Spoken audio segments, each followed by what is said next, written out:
Hoy vamos a hablar del trastorno evitativo o trastorno por evitación.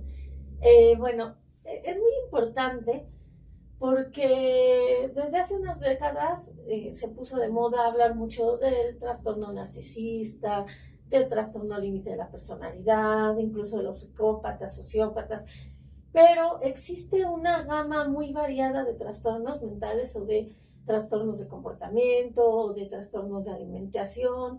Entonces, a veces nos olvidamos de estos trastornos que son diferentes porque desde la criminología se pueden abordar como personas que incluso en algún momento dado pudieran ser víctimas de delitos o pudieran ser víctimas de alguna situación de violencia o de algún tipo de maltrato. En este caso, este trastorno se manifiesta desde la adolescencia y se puede observar con algunos aspectos que nos señala el DSM-5. Y bueno, vamos a ver en qué consiste este trastorno. Bueno, básicamente consiste en ciertas conductas que tienen que ver con una inhibición, una evitación total a cualquier tipo de contacto social con la gente. Se puede confundir también con baja autoestima. Sin embargo, aquí recordemos que para ser diagnosticado como un trastorno tiene que presentarse por más de 2 o 3 ocasiones y casi siempre en un periodo de 2 o 3 meses consecutivos y en diferentes contextos. Vamos a ver por qué. Bueno, el primer criterio nos habla de que tiene que existir esta inhibición social y la persona se va a sentir inferior, va a experimentar un sentimiento de inferioridad en comparación de los demás. Se va a sentir que no tiene habilidades sociales, que le cuesta trabajo relacionarse, que no quiere hablar, incluso se puede confundir a veces con la timidez.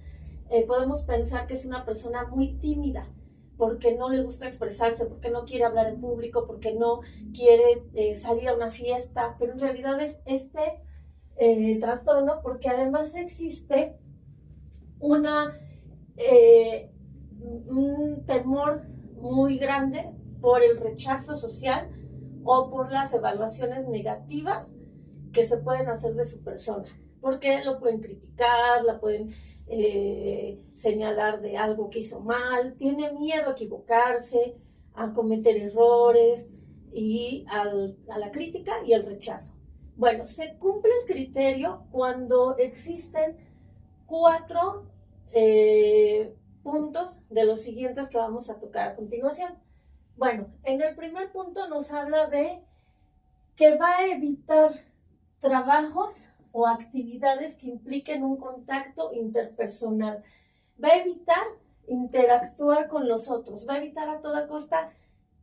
Son aquellas personas que no les gusta trabajar en equipo o que no quieren trabajar en equipo. Y el problema aquí es que sufren, o sea, sufren porque ellos en el fondo sí quisieran interactuar como los demás y sí quisieran estar ahí, pero no pueden, les cuesta trabajo por miedo. Entonces van a tener este tipo de conductas porque tienen miedo a las críticas o al rechazo.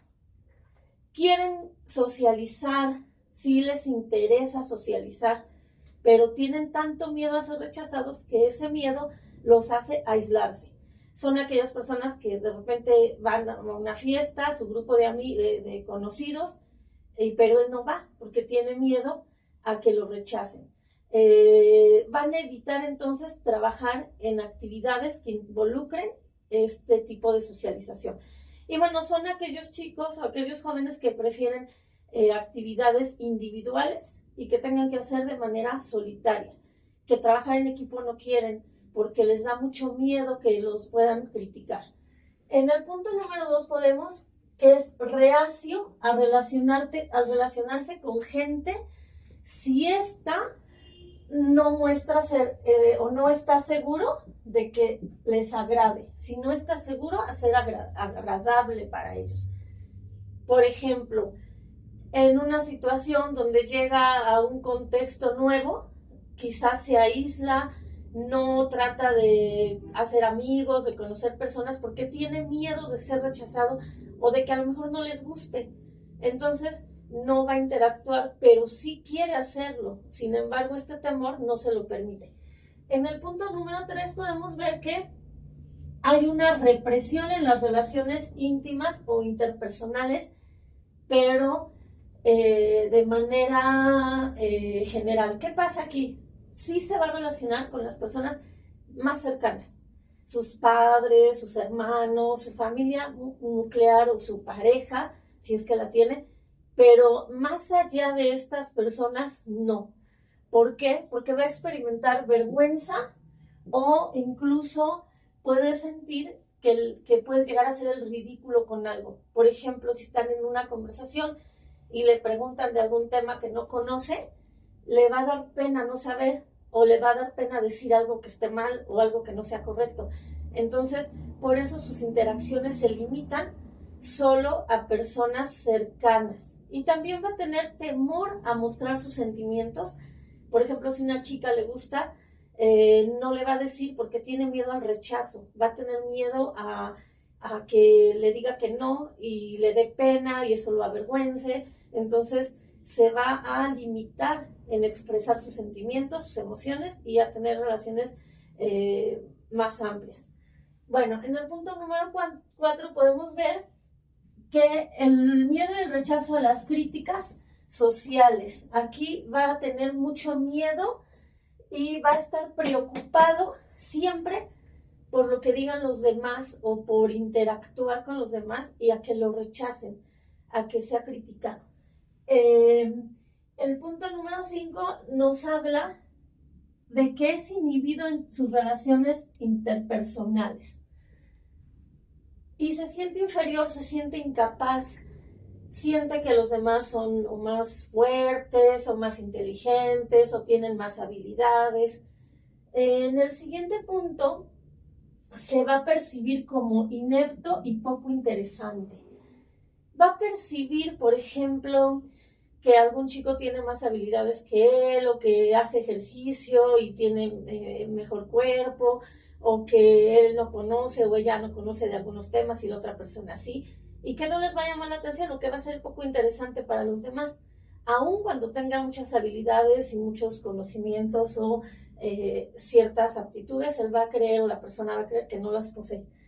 Y podemos ver como número punto 7 que igual es extremadamente reacio a correr riesgos personales, a cosas nuevas, cosas en las que pueda implicarse en ciertas actividades que lo puedan comprometer. Por ejemplo, si en una empresa hacen estas dinámicas de grupo donde puedan bailar o hacer alguna actividad, hablar en público o algo que tenga que llamar la atención o que sea visto por los demás, no lo va a querer hacer y va a negarse a hacerlo por este temor a que sea rechazado, criticado, a que lo vean mal, a que no le gusta a la gente lo que haga. Pero estos temores siempre van a existir solo en su mente, en realidad no son reales.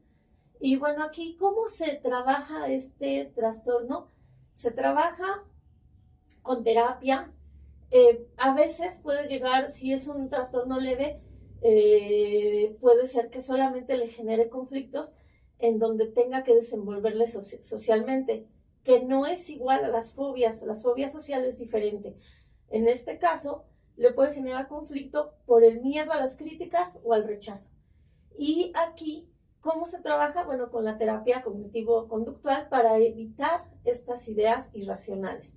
Y se le pide a la persona que se centre quizás más en observarse a sí mismo, porque ese es justo el problema, que se observa todo el tiempo a sí mismo, en observar a los demás. Y se va a dar cuenta que tal vez si va a una fiesta y no sabe bailar, no importa, porque los demás en realidad no le están poniendo atención a ella, están haciendo también lo mismo, bailando y nadie le está poniendo atención. Entonces, aquí la terapia trata de quitar estas ideas irracionales. Si ya es un caso grave, cuando la persona ya incluso puede tener un problema que afecta clínicamente, significativamente también áreas de su vida, el área escolar, donde va a exponer y todo se le olvida, o no es que se le olvide, sino el miedo al rechazo, a la crítica, hace que no se atreva a pasar. Bueno, aquí también se les pueden dejar actividades a los chicos donde lo hagan de manera individual sin exponerlo a esta situación, y se puede hacer de manera gradual, pedirle tal vez que lo haga primero al maestro, a lo mejor en su pequeño grupo de compañeros de 4 o 5, y que vaya dándose cuenta de que esto no es como él cree, no es real, ¿no? Ya cuando puede ser incapacitante es cuando la persona totalmente se aísla por este temor al rechazo, por este miedo a las críticas, miedo a las burlas, miedo a no ser aceptado y el sentirse inferior o incapaz o inepto para poder relacionarse, porque la persona sufre mucho. Sí sufre porque en realidad sí quiere socializar como los otros, sí quiere interactuar, sí quiere estar en fiestas, sí quiere tener una relación social o interacciones sociales, pero no puede hacerlo por estos temores. Y no es igual que con el sociópata. En este caso, los sociópatas no les importa socializar porque no quieren hacerlo. Aquí la persona sufre porque sí quiere hacerlo, pero no puede. Entonces, bueno, es importante el acompañamiento de un terapeuta o un experto en salud mental. Y como siempre, recuerda que la salud emocional pues es nuestra responsabilidad.